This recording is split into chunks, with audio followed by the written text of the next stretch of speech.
Joining us now for insight on the wireless landscape in the U.S. is Basil Alwan. He is CEO of Tarana Wireless. Basil, so good to see you. Thank you for having me. So this battle to buy spectrum, and I know this is kind of our way into the conversation, it's not going to close until 2028. Right. This is a long process. Yeah. Tell us a little bit about the backdrop here for demand for the ability to connect more Americans to wireless internet. Yeah, the backdrop is really interesting because spectrum is really expensive, especially what we call the mid-band spectrum, 2 to 7 gigahertz. And the reason it's expensive is it's the best spectrum for speed and non-line of sight. So you can get, you can walk around a corner and still have a signal. And the challenge is that homes are starting to be served on the mobile network, and homes consume about 30 to 50 times more bandwidth than a mobile phone. So the demands on the mobile network are going up, not just mobile in general, but also fixed wireless, which is a tool that's now being used to close the digital divide. So that's exactly what Tarana Wireless is all about. And when you say demand is going to go up, can you give us some sense of what that looks like over the next, say, 5 years? Well, I mean, already in each of whether it's home broadband or mobile broadband, you're seeing growth right now of 30 to 50%, just year on year, and that's been going on for a very long time. Mm-hmm. So it's become the norm to have to build capacity continuously to serve customers.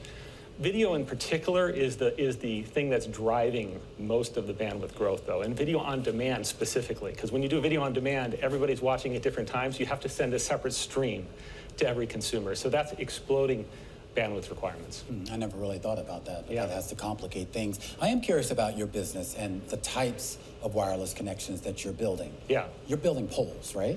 No, so we're a cloud-based infrastructure company. Right. We build hardware and software, cloud delivered. And what we deliver is equipment that helps service providers deliver internet service to consumers. Right. So the device that sits on the cell tower or on a building, and that transmits to each house individually. Well, what I'm getting at here is about the physical delivery mechanism, meaning the physical infrastructure that you need. There's been some gravitation away from that. You have some folks saying, okay, we're just going to do satellites, or we'll have balloons or drones or something magical out there here. What you're doing is much more traditional, I guess, if you will. Is that the most efficient, I mean, longer term, is that going to be the most efficient way of delivery?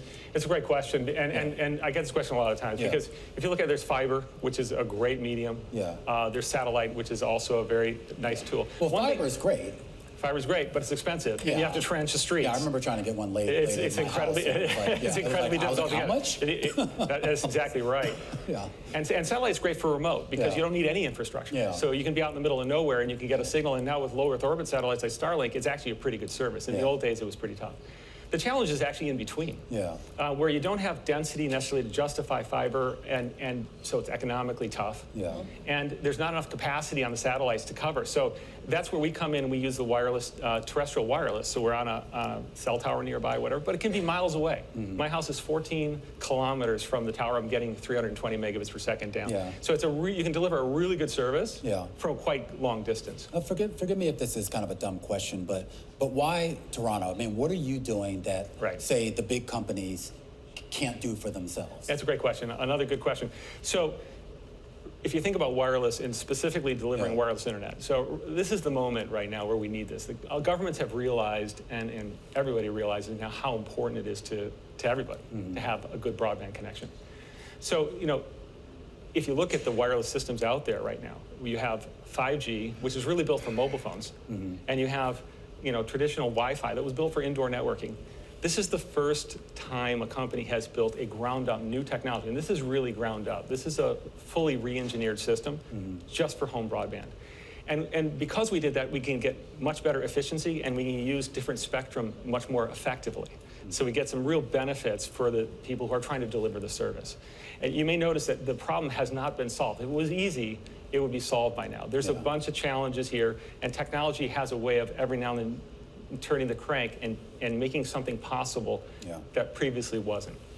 Are cable providers, cable companies looking to partner with you in any way, or are they your competitors here? No, absolutely partners. So what we're able to do is help them where they have customers that are rural, where it's not cost effective to either upgrade the cable plant or to run new cable plant to deliver a service. So our position is with wireless technology where it's gotten to now, you can deliver really an end game broadband that will not have to be replaced, that's going to be enough to serve the home for the long term.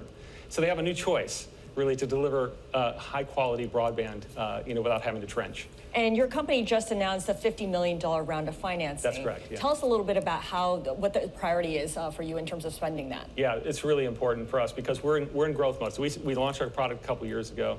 In our first year of sales, we did about 100 million, which is out of the gate quite good. So the demand is definitely there, and we're now in growth mode. We need working capital for sure, but we also have a fairly big R&D project ahead to continue to push the limits. Our next platform's coming out here shortly in Q4. We're going to offer gigabit services over wireless with really strong uplinks. So this is the start of a long-term investment in R&D as well. This is a private company. It's a relatively mature company. I mean, you've been doing this for a while. The company's been doing this for a while. That is correct. I guess the big question everybody wants to know is this going to stay a private company? Well, yeah, and that's of course we don't know a priori, but I will say the market for this kind of product is quite large.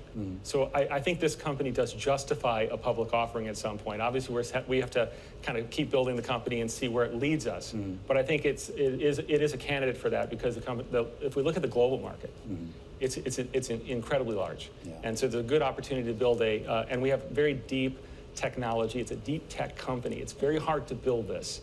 It took about 10 years. As you say, it's a mature company. The reason it's a mature company is it literally took about 10 years to build the technology underneath this. There's a saying I really like, it takes at least 10 years to make an overnight success. So here we are. It happens gradually and then suddenly. Then suddenly. There you go. Basil Alwan, thank you so much for joining us, CEO of Tarana Wireless.